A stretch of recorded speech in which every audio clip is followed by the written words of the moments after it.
আসসালামু আলাইকুম everyone, welcome back to my channel. তো বন্ধুরা, আপনারা সবাই কেমন আছেন? আলহামদুলিল্লাহ, এই তো আমরা বেশ ভালো আছি। আজকে আরও একটা নতুন ব্লগ নিয়ে আপনাদের সামনে হাজির হলাম। আজকে হচ্ছে শুক্রবার, 23শে মে।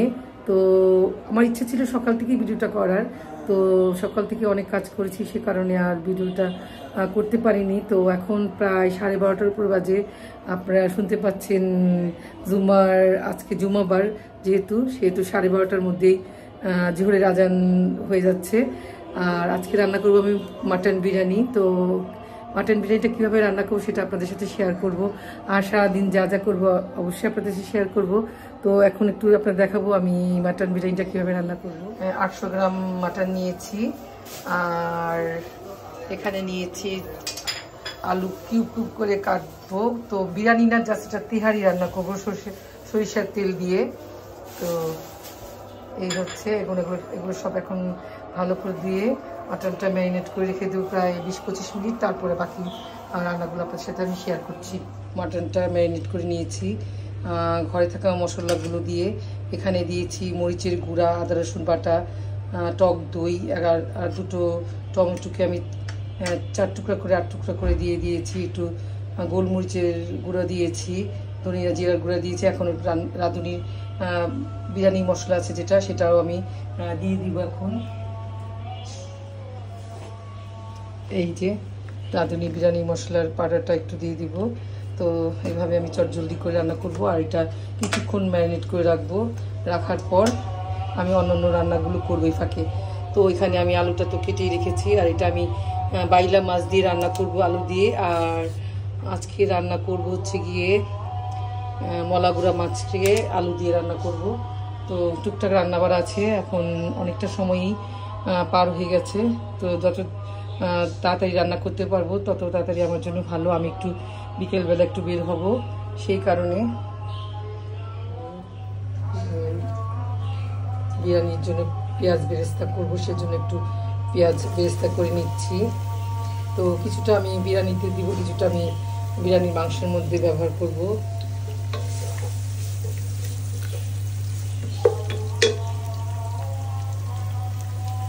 পেঁয়াজ বেরেস্তা করা হয়ে গেছে।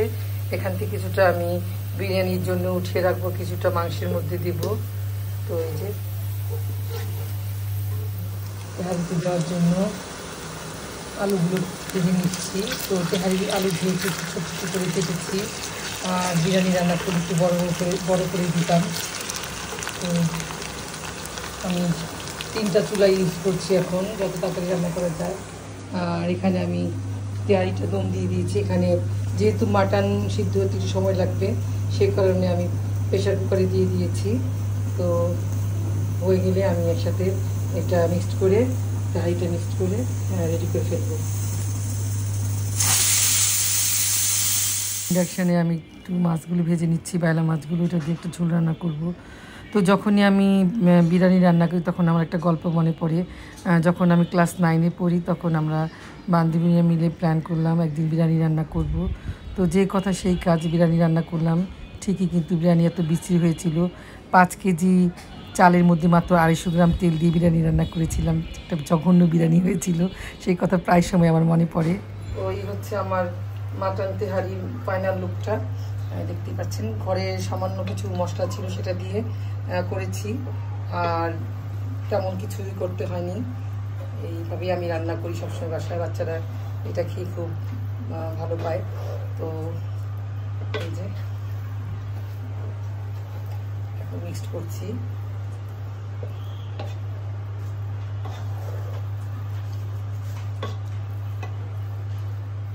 আমি একটু পেঁয়াজ বেরেস্তা ছিটিয়ে দিচ্ছি।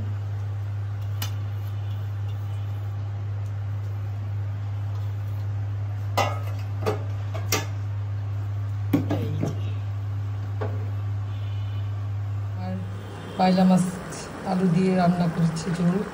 তো এখন আলুটা সিদ্ধ হয়ে গেছে, আর একটু সামান্য ঝোল দিব। আর নামানোর আগে একটু টমেটো আর দিয়ে দিব ধনিয়া পাতা। এটা রাত্রের জন্য করেছি। তো রাত্রে যারা বিরিয়ানি খাবে না তারা হয়তো এই মাছের ঝোলটা দিয়ে ভাত খাবে। আমি খাবো, অদির বাবা খাবে, আর কে কে খাবে তা আমি বলতে পারি না। তো আমাদের বাসায় বিরিয়ানি রান্না করলে একবেলাই ভালো খায়, তো দ্বিতীয়বার কেউ খেতে চায় না। এই জন্য বিরিয়ানি খুব কম করে রান্না করেছি। এই হয়ে গেল বাইলা মাছের ঝোল। এখন ঘড়িতে বাজে 2টা 20, দুপুরে খাওয়ার সময় হয়ে গেছে। আনানকে ডাকছি, আনান আসছে না, তো অদির বাবা চলে এসেছে, এখন খাওয়াটা বাড়বো। আর এই হচ্ছে আমার মাটন তেহারি, এটা আমি সরিষার তেল দিয়ে রান্না করেছি, হাজির বিরিয়ানির মতো।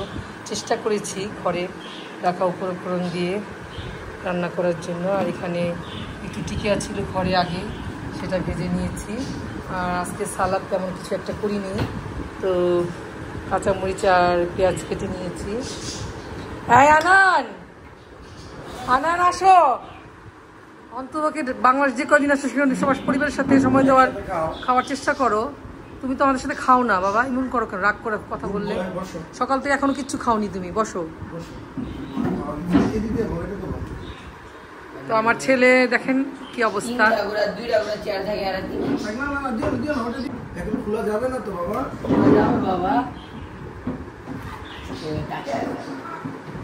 প্লেটটা আগে বাড়ো।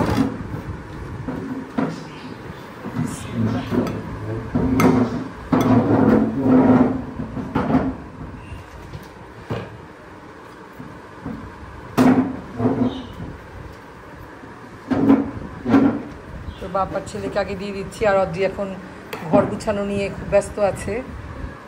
তো ওর এক সময় একটা ঝোঁক উঠে, তো যাই হোক করছে করুক, ওকে ডিস্টার্ব করলাম না। আনানকে আর ওর বাবাকে দিয়ে দিলাম, পরে আমি অদ্রি মা আর আপা একসাথে বসবো খেতে। হ্যাঁ এই যে নাও।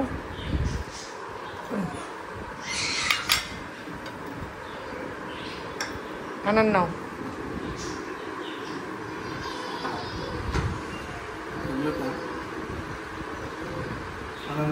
এখন বাজে 4টা 20। এইমাত্র একটা পেজ থেকে অর্ডার করেছিলাম কিছু ছোট মাছের, তারা খুব সুন্দর করে কেটে বেছে ধুয়ে পরিষ্কার করে দিয়েছে। এই হচ্ছে, আর পেজটার নাম হচ্ছে গিয়ে ফেসবুক থেকে দেখেছিল আমি না অরুণ। পেজটার নাম কি জানি গো? Fresh today agro limited, fresh today agro limited. তো আজ প্রথম আমরা দিয়েছি অর্ডার, তো ভালোই লাগলো দেখে। এই যে বেশ পরিমাণে মাছ দিয়েছে। এখানে কত টাকার মাছ হলো? এখানে মাছ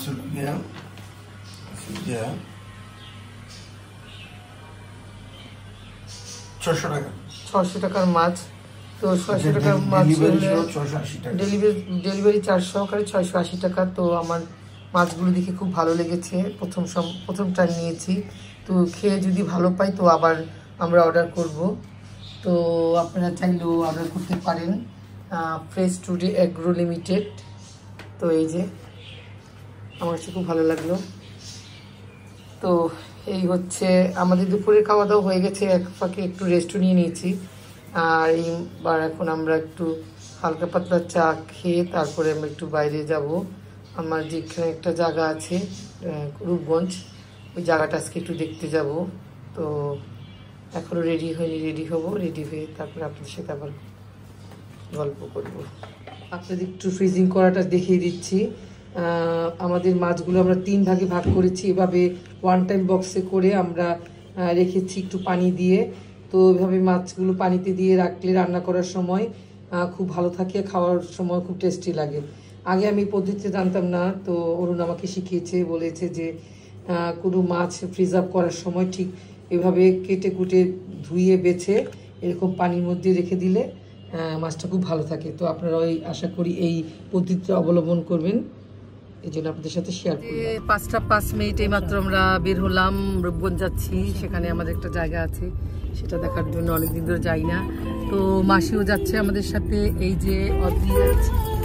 অদ্রি আমার নামটা কইেন, এই যে ঠিক আছে, এই যে আমরা যাচ্ছি। তো ওখানে যে আবার আপনাদের সাথে আমরা কথা বলবো, আমাদের জায়গাটাকে আপনাদের ঘুরিয়ে ফিরিয়ে দেখাবো কেমন। খেয়াল করি আওয়াজ নাই দেখেন।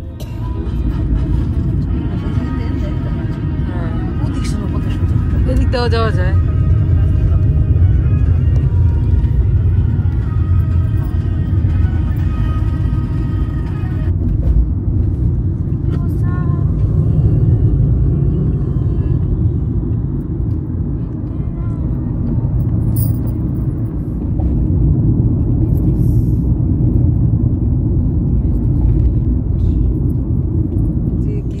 6টা বাজতে 5-7 মিনিট, তো আমরা এইমাত্র এসে পৌঁছালাম। তো এই যে অনেক ভালো লাগে এই জায়গায়, প্রায় সময় আমি আসি, আর আসলে আমার খুব ভালো লাগে। আশেপাশের যে প্রকৃতির যে সৌন্দর্যটা আমি মন ভরে উপভোগ করি। আর আজকে একটু ওয়েদারটা মেঘলা মেঘলা ভাব, তো অদি বাবাকে বললাম চলো জায়গাটা দেখে আসি, অনেকদিন ধরে যাই না।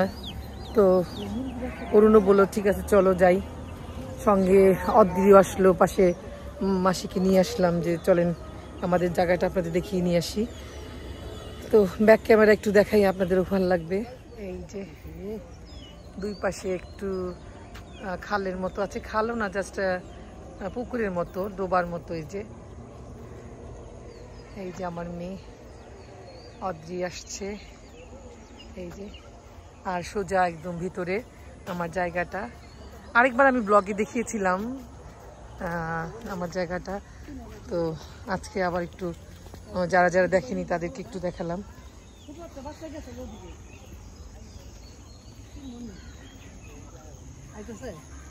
চারদিকে একদম গ্রিনারি, সবুজে ছেয়ে গেছে, আর খুব ভালো লাগে দেখতে। এই যে একটা ঝুমকো ফুল গাছ আছে,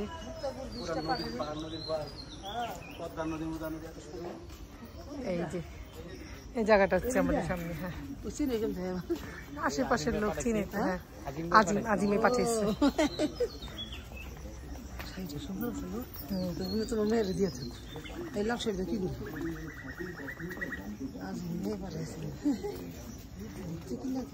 জায়গাগুলো দেখতেছেন, এগুলো আশেপাশের লোকদের।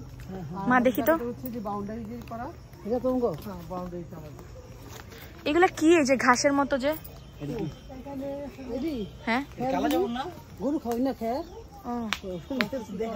জায়গা হোটেল বানিয়ে থাকা যাবে। এই যে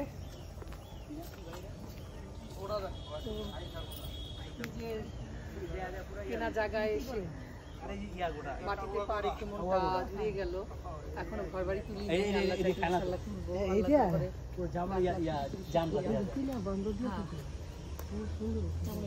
আমার মেয়ে এখন গ্রামে এসে রান্না বাড়া করছে, তার খুব ইচ্ছা কি রান্না করে দেখি।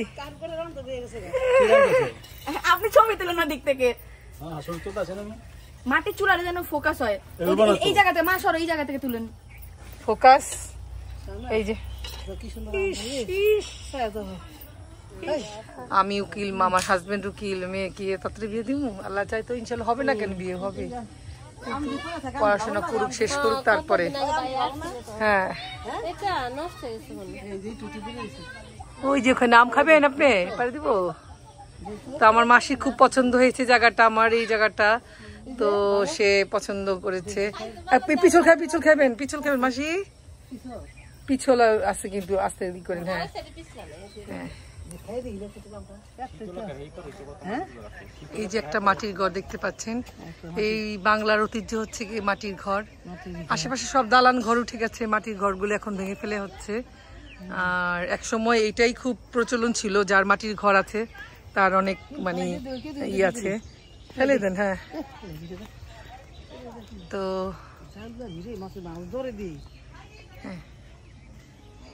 অরবড়ি গাছের সামনে এসে দাঁড়িয়েছি। অরবড়ি শেষ হয়ে গেছে, কিছু কিছু আছে, একটু দেখাচ্ছি। এই যে অরবড়ি পাশের আমাদের জায়গার পাশে ওনার ঘর, আমাদের জন্য কিছু আম নিয়ে এসেছে। এই যে কাঁচমিঠা আম, দেখলেই বোঝা যাচ্ছে, একটু খাওয়া যায়। এই যে দেখেন কি সুন্দর, আমের ঘ্রাণই অন্যরকম। আম গাছে আম ধরে ছবি তুলছে, সে কত অভিনয় করছে দেখেন আপনারা বন্ধুরা। না না না, আরে আরে